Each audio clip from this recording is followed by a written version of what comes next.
Welcome to the Field to the Deal podcast. Week 4 of the NFL. Broncos, New York, start spreading the news. The Broncos are coming.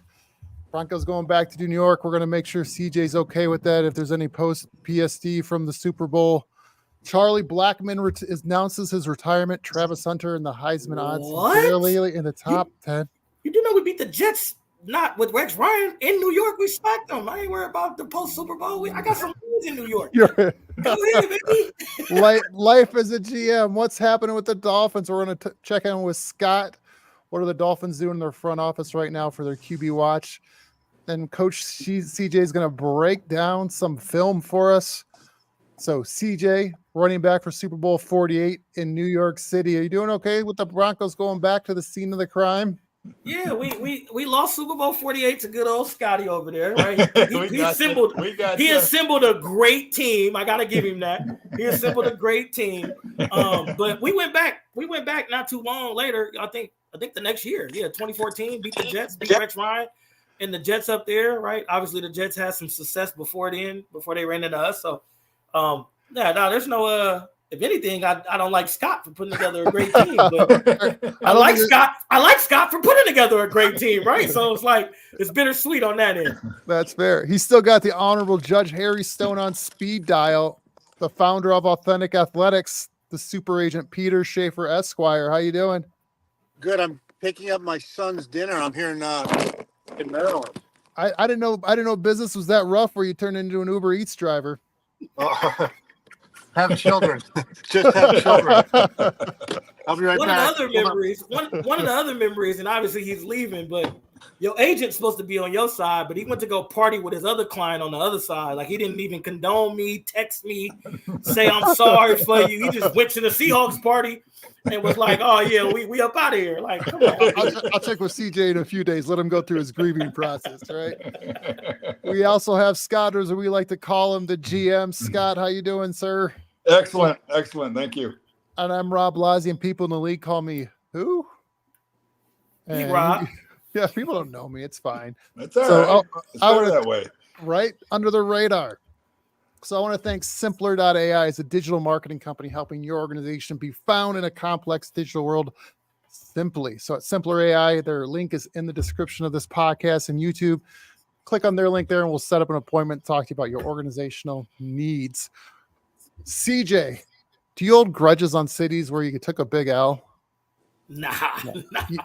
If that's the case, I'll be holding a grudge on a lot of cities. I got too many losses in my career, but I got some losses. That New York Super Bowl. One thing I can say is this, though, right? I kind of say this, which I did say after we lost that Super Bowl. When I'm starting in the Super Bowl, we won't lose, right? So the one Super Bowl I actually started, we won. The two Super Bowls I did not start and barely got any playing time, we lost, right? So I could say, hey, I was the reason, right, why we lost. But now that's all jokes. That's all jokes. But now it's bittersweet. I mean, New York is great. Obviously, that was my first experience of like a really good football team, championship style football team, right? You like obviously trying to get Peyton his second ring was important, but it was more for Champ Bailey, trying to get Champ Bailey his first, like we tried to do for DeMarcus in 50. And it's that opportunity that Champ never got again. As great as Champ his career was, and as a player he was, not having the opportunity to give him that opportunity to host a Lombardi and add it to his Hall of Fame resume in his speech, when he had his Hall of Fame, when he got inducted, that's the ones that hurt. Those are the ones that really hurt. Yeah, no, I could see that. So, Scott, you've had a number of teams in the Super Bowl. What's it like replaying, like going back there afterwards, like going back to the scene where it happened and just sort of reliving some of those memories? You know what? It's amazing. As CJ is well aware, and I'm sure Peter's well aware, that when you win one, it's tough. It's tough. And the thing about it is, my first one was in New Orleans, and we beat New England. I was with Green Bay. And then, of course, when I was in Seattle, we went out to New York City and got them good now. But we were really good defense. It wasn't. I mean, they brought their A game. We brought our A+ game. And it was on our side from the get-go. but just revisit those places and the same hotel you stay in and the same hotel room you stay in. You know, it's just like, it's not like superstitious, but it's like really cool. It's like, wow, we left here world champions. And it's and CJ knows it. He's been there. I'm in the Bay. I'm in the Bay. If I ever go up to Levi to just go check out, I checked out the Niner game Monday night, opening day, and I'm sitting with my buddies. We're sitting in this suite. I'm sitting with some high power people, and I'm just sitting there. Right, the first thing they go is, I remember watching you in this, like, and I'm like, yeah, I remember scoring right there. Like, it's benign. It's super because I don't see Levi Stadium as the Niner Stadium. I see it as like Super Bowl 50. There was this big poster of us, and right, the festivities was good, and the Marriott down there in Santa Clara is where we stayed. And like, kind of like what Scott's saying. You remember that time? Yeah, I'm here to watch the Niners or play the Niners later in years, but I'm actually the champ here. Like, this is me. That's awesome. Going into this week's game with the Broncos going to New York to play Aaron Rodgers and the Jets, we're 7.5 point underdogs with the over-under at 39.5. What do you like? How CJ, you're a coach. You want to stop people. You like both sides of the ball. If you're looking at Aaron Rodgers and you're looking at the Broncos defense, Alex Singleton out for the linebacker out for the year with a knee tear. How are you game planning to stop Aaron Rodgers? Do you want to stop the running game? Do you want to stop Aaron Rodgers? Because I don't think you can stop both. It's tough, right? And A-Rod being in his 40, coming off the Achilles, if you've seen him the first couple of weeks, and he said this in the Monday night interview right after the game, or Thursday night interview after the game, after they beat New England on Thursday night, he's still trying to get acclimated to his body and moving around coming off that Achilles. So obviously he can throw the ball on the run, but if you can disturb him and move him off the spot, get him to move uncomfortably where he can't get the ball out. Because one thing you can't do, you're not going to be able to disguise the coverage. You're not going to be able to show different looks. This is a guy who's 20 years in the league who's seen every look, every blitz, every coverage, every nuance as possible. So actual physical play and getting to him, hitting him, moving him off his spot, disturbing him, disrupting him, making his throws not as perfect as they are. That's one way you're going to have to try to game plan against A-Rod. And however DJ does that, whether that's if he can get to the pressure with this 4, if he has to bring 5 or 6 and play some man coverage behind it, but the DB's got to stay as sticky as they can because even they are in great coverage, he throws a great ball.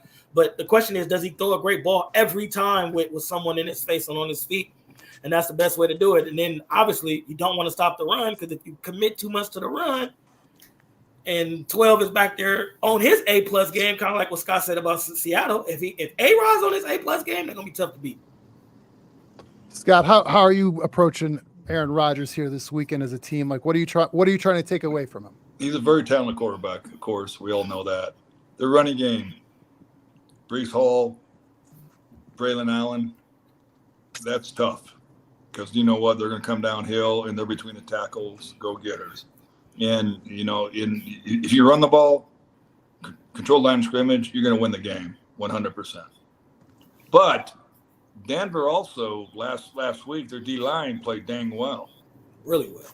You know, and so it's going to be a good matchup. But if they can run the ball, if the Jets can run the ball, then Aaron's going to play action and do all his stuff, which he's really, really, really good at. And they're going to try to mess with Bo Nix, you know, with deception on the defensive side. But Denver's they're playing pretty dang good. I mean, yeah, I wouldn't count them out for sure. Peter, if you're going up against the Jets right now, you're just trying to stop your guy Aaron Rodgers. What do you, besides just tell him to throw to Lazard every time? What are we trying to do? What's wrong with that advice? That's terrible advice. He's going to get 14 targets, 12 completions. It's only good advice if you give me one of your 3%. I get 2%. All he does. We're like the government over here, Peter. We're like the government. That's a. It is great advice if you do that. What was that? We're like the government over here taking all your 3%. Emmitsburg, Maryland, and the service is brutal. Yeah, Scott, let me ask you a question. You scouted Aaron Rodgers, I think. I did. All right. What do you want to know about Is he him? what you thought? No. So He was- Scott had the choice of Aaron Scott Rodgers took or Alex Smith. Yes, this needs to be talked about for sure. Okay. Let me tell you this. Aaron Rodgers had a much better workout than Alex Smith. Alex Smith was 20 years old. Aaron was 23. Okay. Aaron could spin the crud out of it, at the pro day. And he did. He did. And Alex did too, to tell you the truth. But Alex was kind of a little bit inadequate about from the standpoint of being young, answering the right questions, doing it the right way. I respected them both as football players.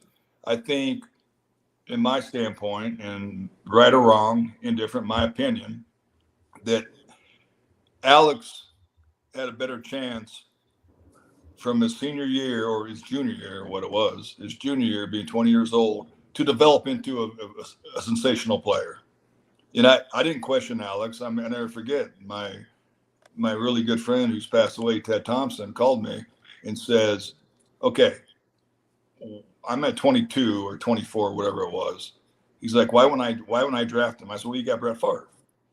And he's like, no, why wouldn't I draft him? I said, listen, if I get traded back from 1 to 4, which I couldn't trade back because there wasn't a real first round pick in that draft. If you remember, CJ, it was Braylon Edwards, Antoine Roll. Yeah, I'm trying to figure out who else. I'm trying to figure out. It was one lineman that went first round. Yeah. But I know Trap Johnson out of Florida State, the D tackle. I think he went like 17. Yeah, the draft wasn't strong. No. And as a matter of fact, I was 34 years old. It was my first draft I've ran, and I had people calling me in front of me saying, we're not trading back. I mean, you're trading up, I should say, trading up. And I was like, okay, so I got to make a pick. I took the person, I took the upside, but had no problem. I would have gone back to 4. I would have taken Aaron in a second. And he lasted. And it wasn't his fault. It's because teams didn't need quarterbacks. Yeah. All right, so Scott, though, if you're a general manager, you don't have a great team at the time, it's your first pick, how important is it for you then to go conservative, make sure I'm not trying to hit a home run here. I got to get on base. The thing is, Peter, the key thing for me, and it always has been, always will be, is not just worry about the talent, because they all have talent. Everybody who's drafted has talent. It's the person. It's the person you take. And so you were looking for solid. This is my pick. This is my person then, right? Correct. I want him to be in the locker room and players respect him and understand that he's our guy. And the thing about it is, I know we struggled early, but every single player to a T in that locker room came to me and said, he's the guy. He's the guy. He doesn't talk a lot. He's not vocal, but he's a tough son of a gun. And I like the pick you made wasn't bad. Other than outside winning the Super, Alex played a long career, had a great career. Yeah, right. So it's not like you made. It's not like you picked Ryan Leaf. Yeah, or Marcus Russell. No disrespect, right? No disrespect to those guys, right? It's not like you picked any of them where it's like complete failure. Like, nah. No. And the thing is, CJ, and the thing about it is, he affected the locker room when they ended up going to the Super Bowl with Harbaugh. He affected it in such a positive way, it wasn't even funny. Even bringing the young quarterback in with Colin Kaepernick, he still took care of him. Yeah. And that's the kind of guys I look forward to drafting. Right. I don't want the 1-year wonders. I don't want the prima donnas. I want the guys that are football players. Right. All right, so let me then take this to the next level, all right? If Aaron Rodgers goes first, all right, and the hoopla and all that stuff, and he doesn't get humbled, because there was a 4-hour humbling experience, right?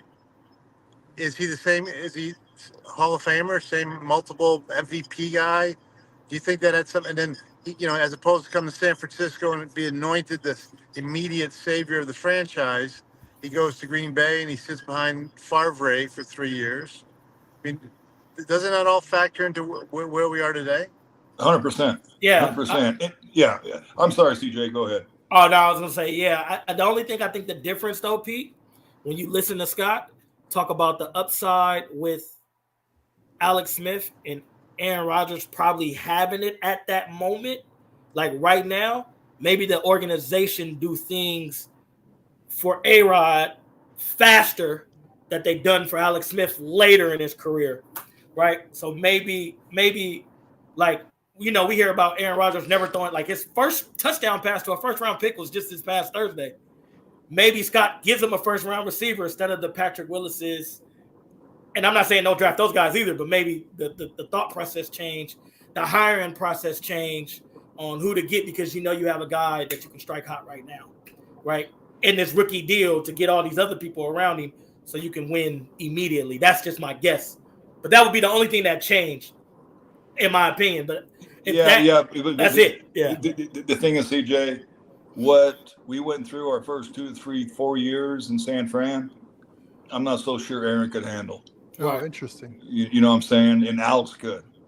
And I was told, I said this before on the show, that when we drafted him, Mike McCarthy told me he's not playing the first year, no matter what. And we had to. We had no choice because we're out of quarterbacks. Yeah. But he went through some severe shit. Yeah. And the son of a bitch hung in there and hung. Alex did. Yeah. And I'm not knocking Aaron. I'm not knocking him at all. I met him quite a few times. We had dinners. We had all kinds of stuff. You know how all the draft stuff goes. Yep. And I felt really, really, really comfortable with Alex, just knowing we're gonna struggle a couple of years, but we're gonna be all right, And then all of a sudden with Aaron, I'm like, I don't know if we can struggle a couple of years because he's more mature, yep. And his personality, yep. And it might have been a disaster, but I don't know that for a fact. But I'm just saying, I just trusted Alex a lot. So we know Aaron Rodgers is someone that kind of holds a grudge a little bit. Scott, Pete,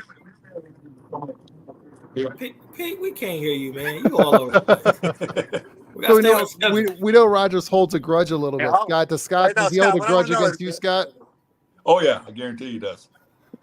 That's all right. What about He's not the only one. Him and Mike Sullivan, our favorite guy, Mike. Him and Mike. I didn't realize there was such a big list, Scott. Yeah, I wonder if Mike texted Scott while they were sitting in the green room on ESPN with there's no emojis at that time, but with angry emojis. Clicking 8-7 times to get right. But so then, how do you remember that, CJ? But CJ, I'm a junkie. I'm a junkie, man. One thing about me, Scott. I gotcha. I would say anywhere from around maybe 83 up, I like have great knowledge of. Anything past that, I actually have to go look it up. But I'm a junkie, man. I can almost tell you almost every draft, what pick, what year. I am a junkie. I just love football. That's one reason why when I talked to Pete, I knew me and Pete was going to mesh. Like when I had my first meeting with Pete because I switched my agent. I had Eric Armstead and Brian Overstreet as my agents coming out. Nikhil Roby, who also went undrafted, which is crazy, USC player. Just to get his story, USC player. I got invited to the combine. He gets invited to the combine. We're training at the same spot, Plex in Houston.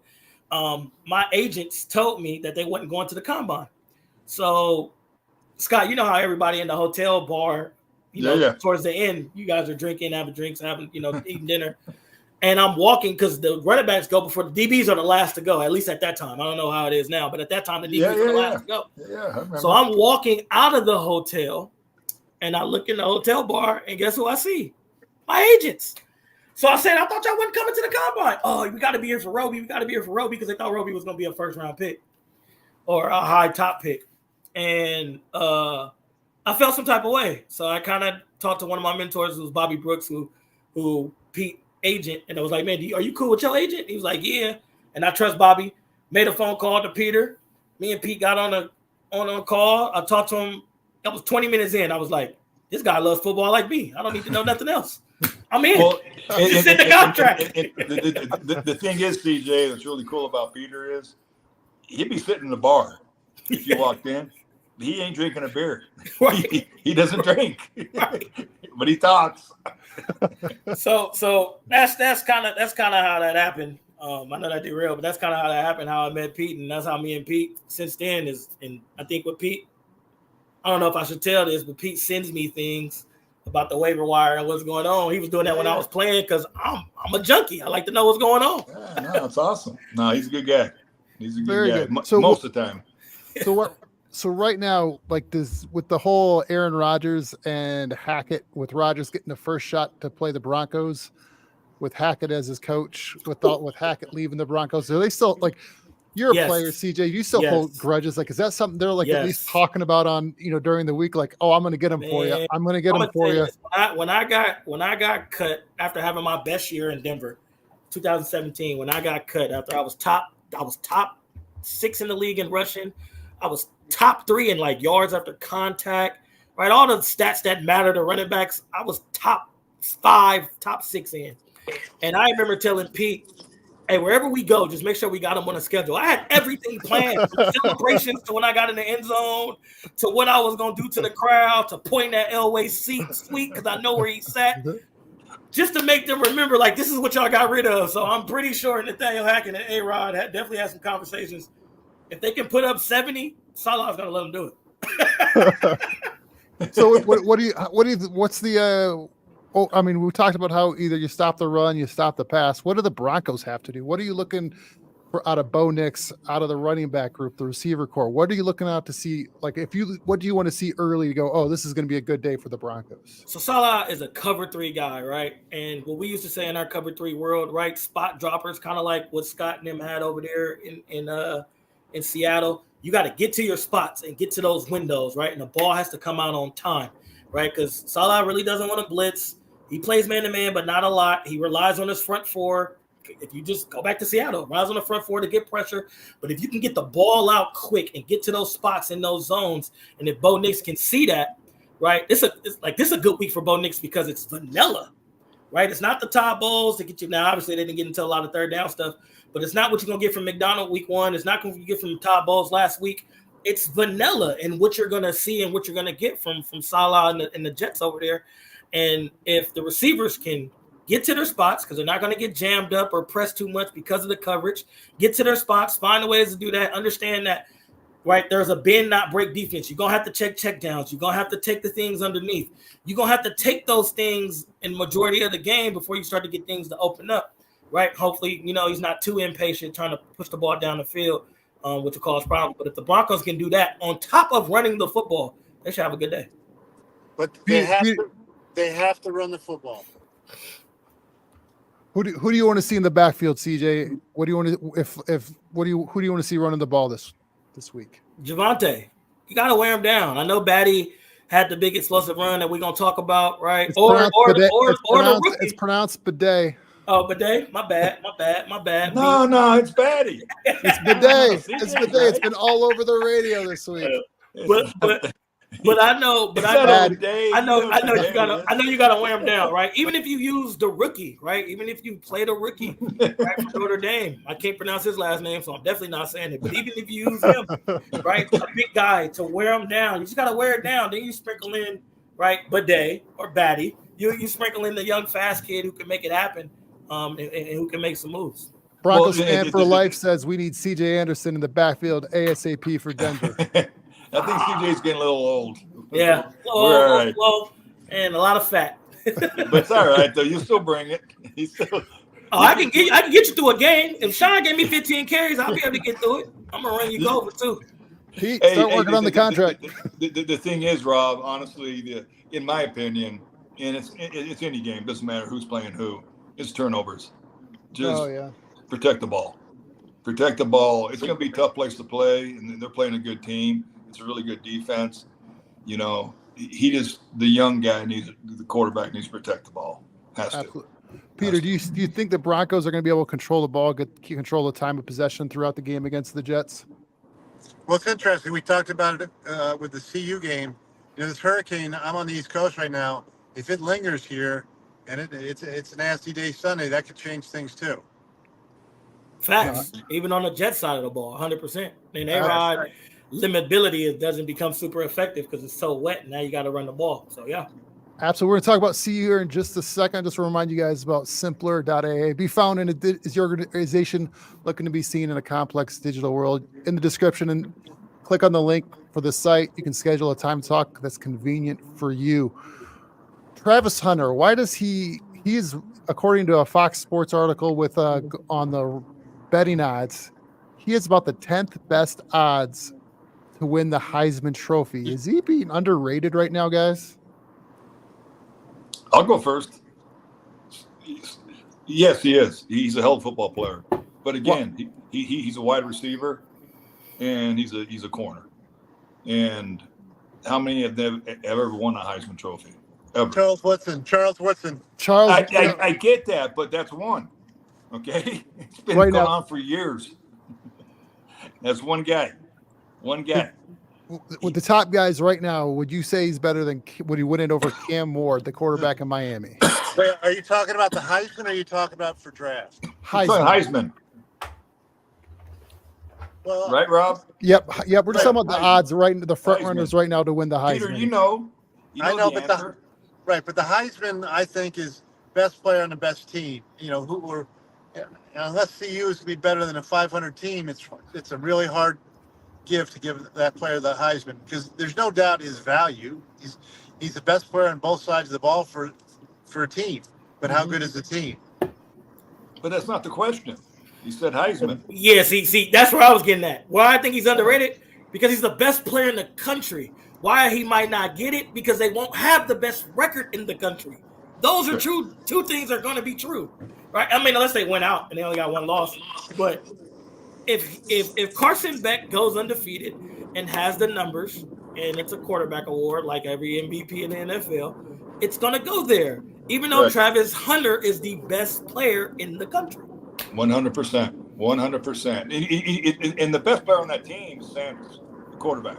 He's the best player because he makes the most influential plays. During the game. Hands down. I kind of think it's like you ever love a product you're being sold, but you just don't trust the salesman. Like I really could use that life insurance policy, but that guy, there's something about that guy with that slick back hair. It's like, is Deion making Travis Hunter and Shadur Sanders too much of the centerpiece, and the voters feel like they're getting the numbers are inflated, or they're getting marketed to, or they're getting sold something more than what they actually are? I don't think so. I don't think so at all. No, I don't think so. They don't win without those two. They're both, they're both football players. You know what? And they'll be in the NFL, and they'll go in the top 10 to 15, guaranteed. Absolutely. And the simple fact that, like, why the numbers look inflated or why things look like it's all focused with them 2 points is because without them two, there is no Colorado. Correct. Correct. So Deion and CU are 14-point underdogs. So CJ, you're not CJ. I hear where you say. So here's the deal, right? So CJ says he goes back. Can you hear me now? Yeah, we can hear you. Can you now. hear me? Yes. All right. So going back to CJ doesn't go beat earlier in 1983. There used to be the Boston Red Sox. They had Johnny Stain and Warren Spahn. Right? They had only two pitchers and they had nobody else. Right, but they used to say Spahn and Stain and pray for rain. They only had two guys in the team. I'm still convinced Scott's Randy Johnson, so I think of him and like Kurt Schilling pitching in the World Series. Beat my Yankees. But that's CU. That's Spahn and Stain and pray for rain. That's Amen to that. And that's what they're doing, and they're running those too, and they're praying for rain. Yep.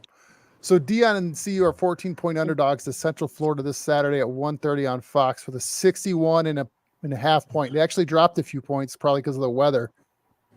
Can CU keep this game close? Central Florida's been putting up points on everybody they've played. DJ, what are you thinking about the game with Deion and CU? Weather is a big factor. Central Florida loves to run the football. I think Gus is a solid college coach. I've always thought that about him. If the weather is a factor and Prime and them can't run the ball effectively, how would that affect Shador and getting the ball out to these speedy receivers? Right. Last week, they played better in the second half, but they had a tackling problem early. And if you can't tackle a team that loves to run the ball early, right? I mean, look at Army and Temple last week, right? You'll be down 28-0 at the half. Like you'll see it happens. I think the 14.5 is kind of outrageous, but for priming them to win, they gotta have to tackle well. Obviously, they gotta have to stop the run, and then on offense, if it's normal, then status quo, do what you do. But if it's not normal, they gotta find ways to put points on the board and score. If Shador's not gonna be able to throw it all over the lot, right? They're gonna have to rely on the run game.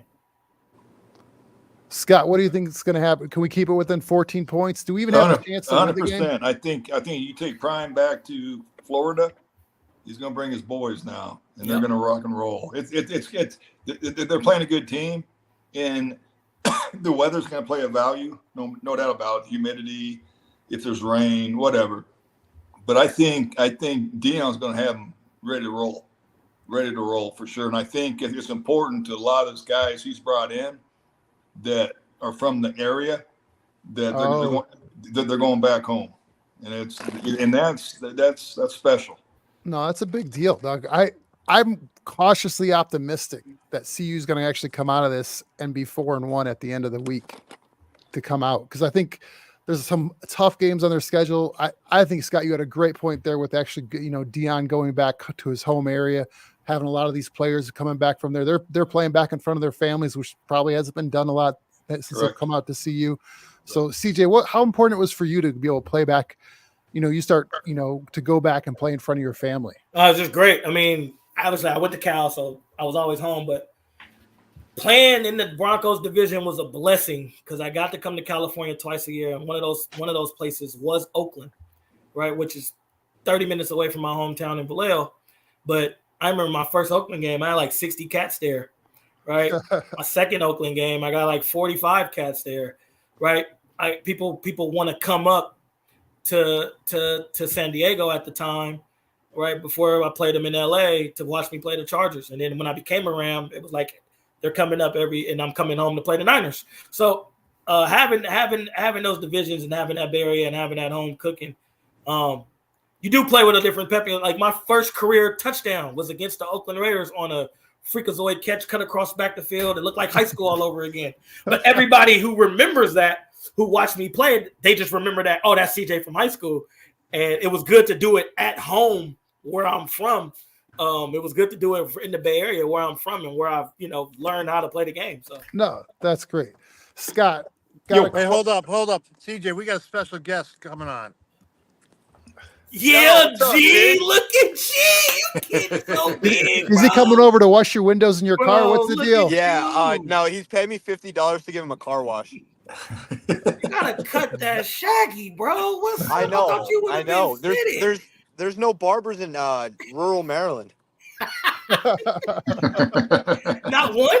Not one barber out there? Ask him, we need your prediction, Gavin. For the Broncos? Yeah. Broncos Jets. Who you got, G? 17-14 Broncos. Ooh, I like it. Allen's only 2 touchdowns. Where's the stuff? Well, I'll be right back. You guys keep going. Scott, life as a GM, what is happening to the Dolphins front office right now? As a Dolphin fan, it's incredibly curious to me, and as an organization, it's just like I love organizational leadership. It's incredibly fascinating to me as well. What's happening in their front office and the QB watch? Like, are they going to steal the backups from the Broncos or the Steelers? They're going to steal whatever they can possibly steal. I love Chris Greer. I love Reggie McKenzie. Very, very good people. Very, very good scouts. Yeah, they're in a tough spot, because they have a team that has enough talent to be a playoff team, no doubt about it. But you need a quarterback, and they're not just sitting out there, I think I said it last time when we were talking. I think Tannehill's an item, but I think you got to go get somebody. You have to. You could have the best play caller in the world. It's still not going to matter. Ain't nothing with no player. It's a players' league. Yep. It's a players' league. 100%. I told you guys, you give me the best players and the worst coach, we're going to win. You give me the worst players and the best coach, we're going to lose. Plain and simple. And I love coaches. I respect them, and I know they do a hell of a job. But yeah, we're not playing. That's just honest. yeah, correct. Well, was it a salary cap issue? Sitting up in the Yeah, box, right. yelling at you. Like, what the hell are you doing? So is it a salary cap issue why the Dolphins didn't just have Tua's had these concussion issues? You got to I'm sure they realize, hey, this is a real potential at any time could happen. Sure. Is it just the salary cap issues in games teams have to play where you can't afford, maybe you just pay Tua, you're paying a lot of other guys on the team to go, hey, to pay someone like a Ryan Tannehill to be the backup, you can't pay everybody. Well, the thing about it is that's why it's so important each offseason how you game plan with your roster, who you pay, who you don't pay, what you're going to pay, because you got to understand there's going to be injuries, and I wish the best for Tua, bigger in life. I wish the best for any player that gets hurt, because they're just out there selling their soul out to play football. And I respect that a lot. But you have to game plan for certain things. And, sometimes you get in a crunch, and if you're paying a lot of money to 3 guys compared to 6 guys, and you can't get out of it, because nowadays with CJ will admit this, Peter will admit this, it's guaranteed money. I mean, so they have it no matter what. So the cap hit's hard. Dead money's hard. But you always have to game plan for something different, and that's why your number 2 quarterback, your number 3 quarterback, your number 2 running back, your number 3 running back, your number 4th, 5th receiver are so important. That's why you got to draft well. And you always got – I never forget when I was in Green Bay, we had Brett Favre. He's a 3-time MVP. Every year we drafted a quarterback. I'm like, why are we drafting a quarterback? And the GM, Ron Wolf, was like, you always take a quarterback because you're going to need number 2, you're going to need number 3. No matter what, we're going to need them at some point during the season. Now, with it being 17 games, it's going to be 18 games here, I'm sure, pretty soon. I mean, there's a lot of beating that goes on with them quarterbacks, and it's not just the sacks, it's the knockdowns. It's just the runs, as you guys have seen already during the season. That, it's there's not exact science to it, but you always have to be thinking ahead as a personnel guy. As a player, you think about the year. Boom. Yeah. This, as a personnel guy, I'm thinking about year 2, year 3, year 4. And I also think, even though Tua had this problem, Tua had such a great year last year that could have been eluded, right? It could have blinded people in the office like, right? We struggled. We get Mike McDaniels. We go on this crazy tear, one of the best offensive performances of the year. And Tua was healthy in it, and maybe it didn't cross their mind in that moment, which Scott shows you, the difference between correct, like the GM's like, hey, I'm always thinking about this, even though we're having an awesome year, or even though I have a 3-time MVP. Why are we drafting a quarterback? You got a 3-time MVP. Yep. No, this is like a sports podcast with Peter Schaefer live doing weather with hurricane coverage. Peter Schaefer, tell us about Hurricane Helene in Maryland. What are you able to stand up, Peter? How are you bracing yourself? No, I have like this.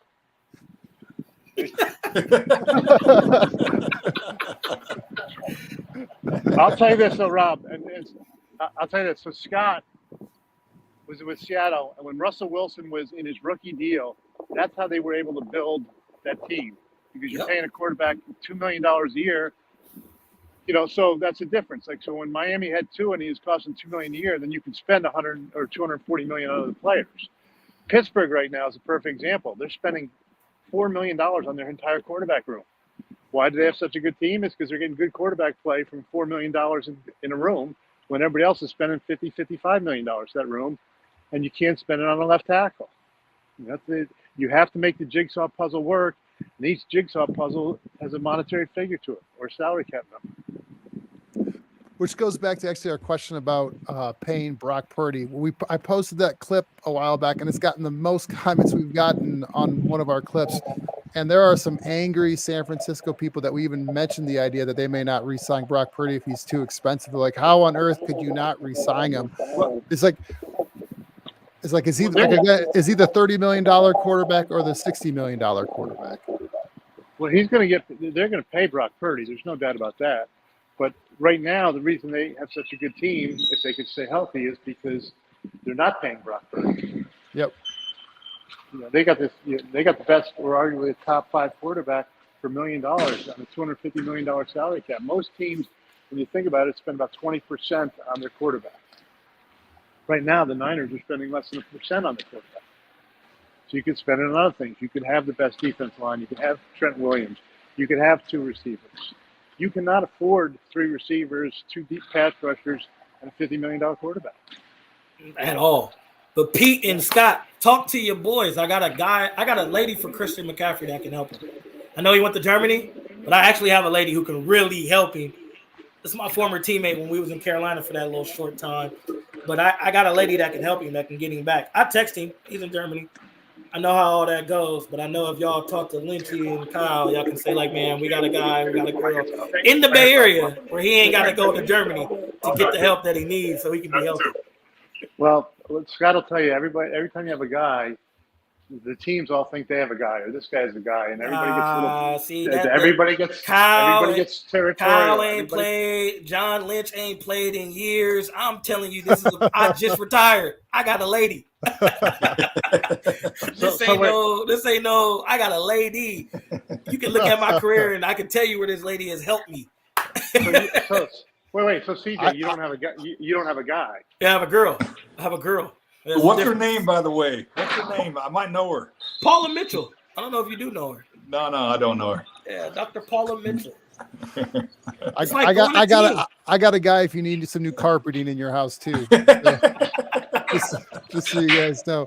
Hey, speaking of CJ running the ball, what about Badie and his big run this last week? We're gonna try this out. Little inside zone play, right? Coming out in 21 personnel. What I like about this is actually, right, if we can rewind it back, right, this would be great to see. Just a little rewind as we're doing this. We're kind of a little slow on this. But first time trying driving this, CJ, with the film. It's sort of a man scheme. Like when you see the fullback make the cut right there, right? And it's a man scheme, right? Yep. When you see the fullback make the cut right there, right? Splitting the defense in half. That's what you want to do, right? So man scheme, I don't have my board here, but I'm going to try to draw it up with my hand. So if this is the offensive lineman and this is the defensive lineman, right? These guys are man blocking here, right? And these guys are man blocking here. And when you bring that fullback to make this cut, you're splitting the defense in half, what you're going to see here, right? You bring this fullback to make this cut on 43. You're splitting the defense in half to hit this hole, to get this going if you get the right movement based on the footwork and the landmark by the running back, which is Badie, right? The cutoff by the fullback, right? And then obviously when you get in the second level, this is why this kid is in the league, right? Run. Now he got caught. I would have been caught too, though, so it's not like I would have scored a touchdown. No, but that's a good run, though. You saw the vision, the first cut, and working on the second cut. No, that's a good run. Yeah, and the way it was blocked, and the way it was blocked, and the way it was structured makes it good. There's a lot of teams who run this slice or flash block, is what some teams call it, in their inside zone schemes or in their man schemes, trying to cut that defense in half so they can use that slice block, right, to go. Because two things happen with linebackers, right? Linebackers even read the guards and they go with the flow with the linemen, right? And you get to use the slice block for a big run like that. Or linebackers' eyes follow the slice block and do this. And now the front side's blocked so well, and boom, ball popped out to the front door. So it was a good run there, broken down really well. And it was a good call by Sean. I'm pretty sure they'll have it up again this week, and we'll see how the Jets handle it. Scott, when I see this, I just think if the one time you're on the sideline is you're the guy flexing right there next to the run. If you're on the sideline. That's what I'm thinking. No, I'm trying to figure out who that is. I gotta know him. But the thing is about that run, it's cool, and not saying he's going to be a number one going forward. He's a solid number two, no doubt about it. And we'll see what happens year 3, year 4. But he's a good back, and he's got quickness, he's got vision, he's got suddenness. It's pretty freaking cool. And those explosive runs change the game, change the field position, 100%. Change the score. So the more one thing that I like, one of the stats that I love that I had when I was a starter for 3-4 years, I was always top 5 in 20-yard runs. I'm a guy who does not run 4.44. I can't move 25 yards in a hurry if I needed to today, CJ. Coming out. Yeah, exactly. I was always a top 5 back in the league in 20+ yard explosive runs, just because I just knew how to angles and run the ball. Break tackles was my specialty, but know how to get in those explosive. Like Marshawn Lynch is up there. He's not a 4.5, 4.4 guy either. Right? He's not a 4.4, 4.3 guy either. Like, no, not even close. We're 4 or 5 guys who has more explosive runs than some of these guys who have 4.3s and 4.4s. But it's because we know how to run the ball, use our angles, use our blocking schemes. Great. Frank Gore's another one, right? Frank Gore's not a 4.4, 4.78, right? On a track. But Frank Gore led the league multiple times. Frank Gore led the league multiple times in explosive runs over 20 yards and more because vision, how he uses blocking scheme, and then obviously Frank's skills of breaking tackles. Well, but the thing about you, CJ, like Frank and like Marshawn, first of all, you were punishing runners 100%. And Frank wasn't as big as you, you know that. But you could see it and hit it and get it. Yeah. I don't care if you guy runs 4.7. I don't care if you guy runs 4.2. If you can't see it, hit it, and get it, don't fucking matter. Oh, excuse my language. Doesn't matter. Right. But you know what I'm saying? Yeah. You can see it. Frank, I told you this last time. Frank always told me he's setting the second cut up before he does the first cut. He can already see the second guy. And I guarantee you saw it. Yeah, 9 times out of 10, I used to tell Pete, I know where this ball is going to go before it snaps. Yep. And based off how this dude, and that Frank same way, based on how this dude's play, I know this next cut I'm finna make. That's going to make it an explosive run. Yep. So everyone it seems like in local sports radio here in Denver is screaming for more carries for Badie. Scott, as a GM, do you even listen to sports radio during the week? Is that something do you even turn it on, or do you listen to like the mix station? Like, no, I'd just rather listen to some T Swift. I don't listen to T Swift. Oh, we just lost all our Swifties. No, I got my girls and my ex-wife tickets to this, out in San Fran at Levi Stadium. No, you know what I listen to? I listen to Tom Petty. That's what I listen to. You know why? Because he won't back down. Scott doesn't back down. No, you're right. To answer your question, though, Rob, think about the times where Denver was screaming for CJ to get more carries and then screaming for CJ not to get carries and then CJ to scream to get these sports radio and these fans. They see the big explosive run. I have a good game. They want to see me to get 20 carries next week. I get 20 carries next week and I don't do nothing because I've been game planned for a little bit harder. Now it's like, oh, sit him on the bench. We don't want CJ in there. It just depends if I have CJ on my fantasy team. That's all I got to figure out. Like, I'm going to be screaming for CJ more carries. He's on my fantasy team. So let's go. Hey, speaking of fantasy games, besides the Broncos and CU, what games are you guys looking forward to this weekend? Well, there's some good college games, man. V-Tech. Alabama and Georgia is probably the number one in that, and that is going to be a dogfight. I know the hurricane, I heard it hit Georgia. I don't know if it's in Alabama.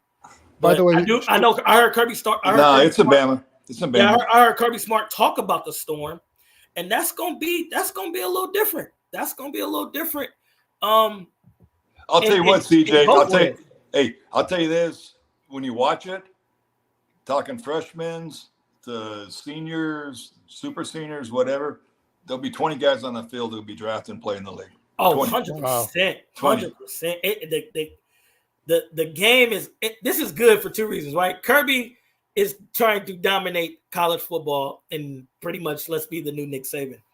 Kalen is trying to do everything he can to live in those huge shoes. A win for Kalen here will help him, but people don't understand a loss for Kalen here, but a win in the future will also help him too. So that's a big game. Another game I got Louisville and Notre Dame. Those are two ranked teams that are playing each other. I think Kansas State plays Illinois, right? Yep. Those two are or Illinois play Penn State. I meant to say that. I'm sorry. Penn State, Illinois plays Penn State. That's another two ranked games. That's going out with each other. I mean, it's some good football games this weekend. By the way, Georgia's favored by just a point going into Alabama. That's fair. It's a tough place to play, partner. Tough place to play. Tuscaloosa don't. They don't play around in the Toulouse, man. I've been there. Don't worry. Me too. I was going to say me too. I had one tailgate there with a friend, and it was more live than some NFL tailgates. Let me just tell you that. I was going to say, did you make it in the game or no? Yeah, we made it in, but it was like right on, like kickoff is boom, and we're running to our seats. That's how fun the tailgate was. I have never seen a collegiate atmosphere like that. No, that's cool. Especially coming from a place where I played at Cal and I coached at these other different schools. No, a little different. The Toulouse, I can hang in the Toulouse. It changed my perspective on like Alabama. I guarantee you would fit in. But I'll tell you, the thing I'm finding interesting about college football this year, all the unique, like the new ACC teams, the UCLA's, USC's playing, the new conferences, and Washington, Stanford, and I was talking to a player at the University of Washington, and the father's like, "Shoot, I got to go to Rutgers this week." I'm going, Yeah. How do you fly from LA to Penn, State College? So it's a long flight. Long flight. I've done it. Where it used to be just like, all right, UCLA's playing whatever. Now it's like every week these new rivalries are being created, and it's somewhat cool actually. Yeah, UCLA was in Baton Rouge last week, and I think they're at home this week, but they play another good opponent this week that's coming to them in the Rose Bowl. USC and Wisconsin playing in it. Right, and that used to only be the Rose Bowl, USC, Wisconsin. Now it's and Ohio State's playing all this stuff. It's pretty cool. It is. It's amazing. NFL. I like the Saints and the Falcons. Falcons are 1-2. Like, this is a must-win for the Falcons. Like, you can't go 1-3 here. Like, that's a big game. Eagles, Bucks, right? That's gonna be a big game. I know we ain't talked about this. I want to ask Scott opinion, because I do think the Jags and the Texans is a big game for the Jags. Like, what is wrong with Trevor Lawrence? There's no way he's this bad. Partner, it's huge. It's huge for the Jaguars. Huge. And the thing about it is, and again, I don't throw players under the bus. I don't want to talk crap about players at all. He's got to play better. He has to. I mean, he's the quarterback, and they have a good team. Not a great team, but a good team. But they should not be 0-3. Yeah, I mean, 2 years ago, they just won the division. Yeah, but it's on his shoulders. He's got to take that on his shoulders and prove that he's a freaking man. The man. Speaking of the man, the Bengals are 0-3, and the Panthers are 1-2 with Dalton leading the Panthers. No. The Panthers are 1-0 with Dalton. Right. You'd be nice, Peter. You'd be nice. They're 1-2 as a team, but they're 1-0 with Andy Dalton. I mean, all of a sudden, the Red Rifle just showed back up, and Panthers actually look like a team again. Lit it up. No, he had a hell of a day. And Scott, you could really talk about this. So the difference, especially when you're a general manager, coach in the NFL, is that like in baseball, if you lose a game on Saturday, it's right because we play again on Sunday. Basketball, you lose on Tuesday, it's right, we're probably playing Thursday. You lose a game like, the Bengals go 0-3, or the Jaguars lay an egg on, Monday night or whatever. It's a whole week that you got to live with it, right, Scott? Partner, I've been there, and it's misery.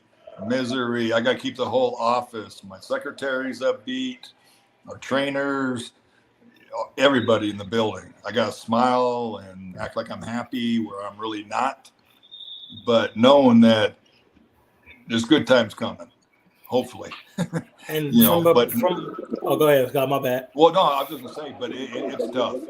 It's tough because as a GM, you go home at night, you can't even sleep. You just lay in bed thinking, what can I do to make this team better? We have to win games. That's what I'm here for. And it's tough. It's tough. But you got to be positive. Yeah. Go ahead, CJ. And from a players and coach perspective, from a player perspective first, don't think that locker room ain't talking. Like, sure. Bruh, sure. Y'all couldn't stop nobody? Like, nobody? Like, y'all couldn't give me one. But then it's like week 1, y'all turned the ball over and we held the Patriots to 16 points, right? So that happens. Good leadership in the locker room to diminish that. But then as a coach, you sit there as an offensive-minded coach, you sit there and go, man, I got to score every drive. That's the goal anyway.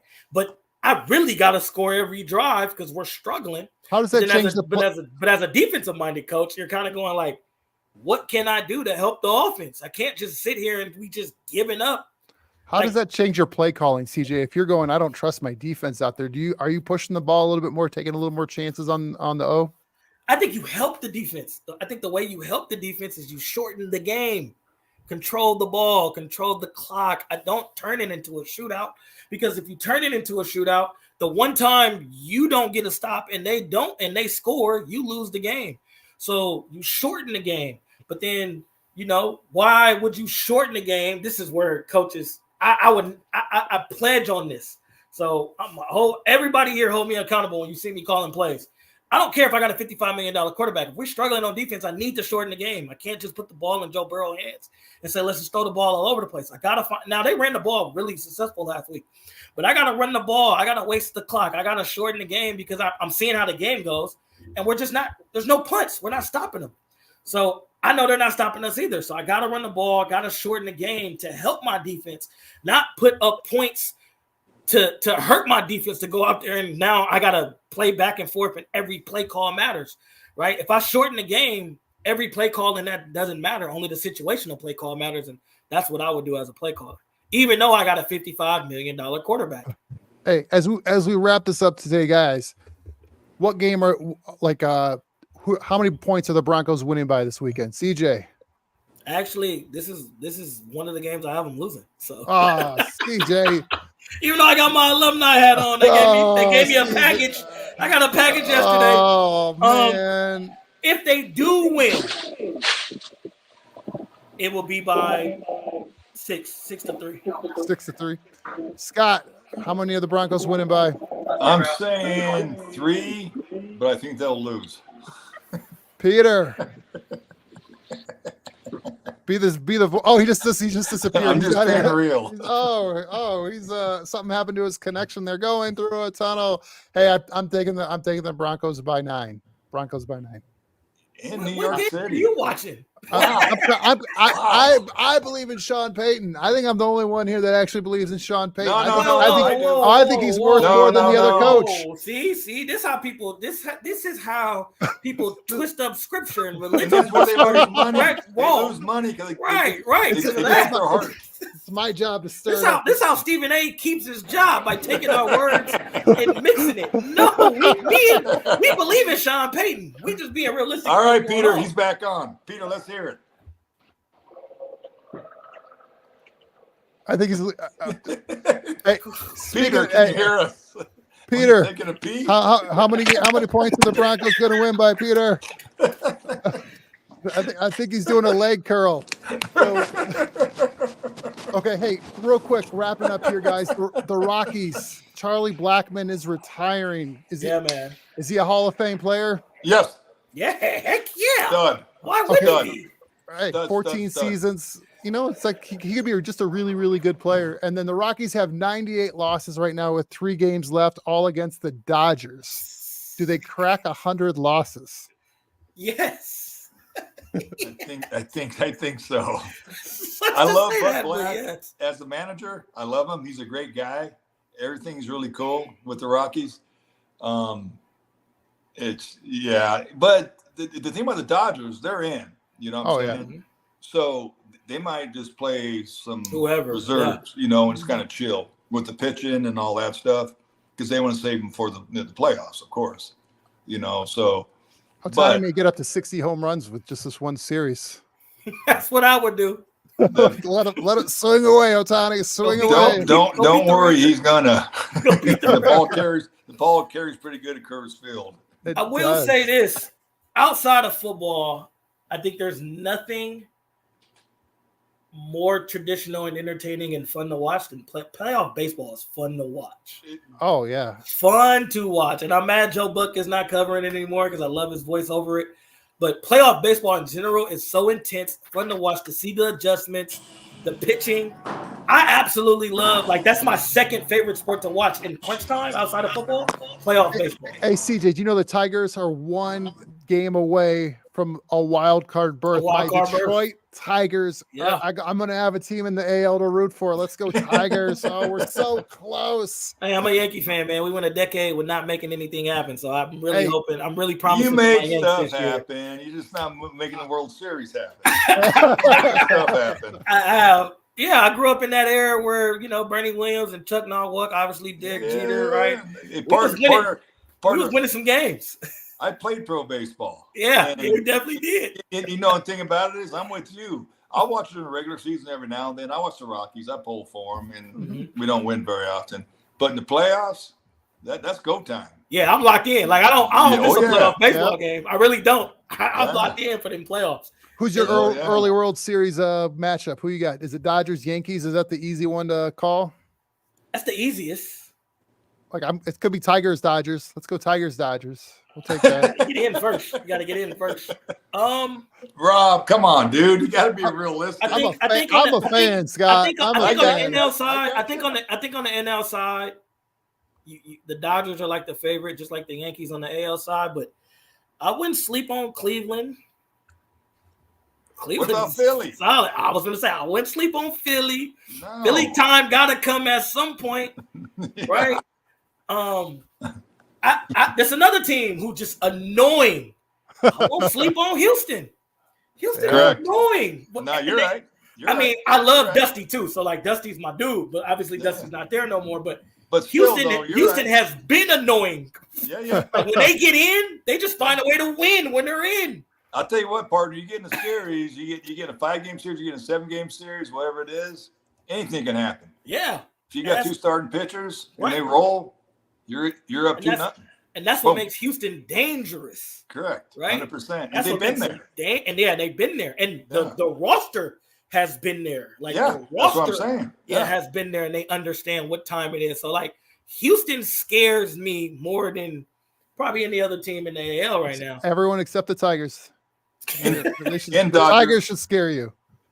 The Dodgers, be careful. You got 1, 2, 3. They're MVPs of the league for a reason. Yeah.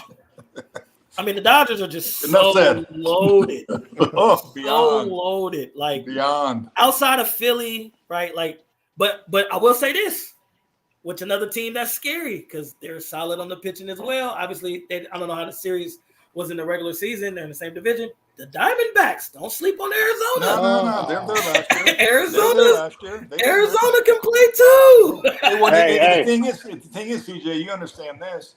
Players identify, and players have confidence and know who they are and what they're supposed to be. If you haven't been there before, it's tough. Yeah. But all of a sudden you've been there, and hell yeah, we're going back again. Yeah. Why wouldn't we? So I know they're the 6th seed, but the Diamondbacks, they can play. It don't matter the seed, partner. It's a series. You get in there, you get to the dance, see what happens. Yeah. Scott, the thing that cracks me about baseball though is these wild card games or whatever. You play 162 games and you make the playoffs. You have the champagne, the ski goggles to get in, and then you play one game and you're done. Partner is for the fans. It's for the fans. It's like getting a sales call. Someone says they're interested, and you talk to them for 20 minutes. Like, oh no deal. Click. You're like, oh, I was really excited there for a moment. But if we are talking baseball, spawn insane and pray for rain. So obviously, you going with Detroit. I'm going with Houston in the wild card. Speaking of wild card, let's just talk about it. KC, Baltimore. Who you got? Ooh. Right. That's a tough one. Sunday Night Football. Baltimore's favored by 2. Or no, we're talking about KC Baltimore. We're talking about baseball. We'll get to it. We're talking about baseball. Since we're throwing it, wild card, KC, Baltimore. You're already going with Detroit. I'm going with Houston. I think Scott's going with Houston, right, in that wild card matchup. I'm always going to go for the smaller market team. But I like it, Rob. I like it.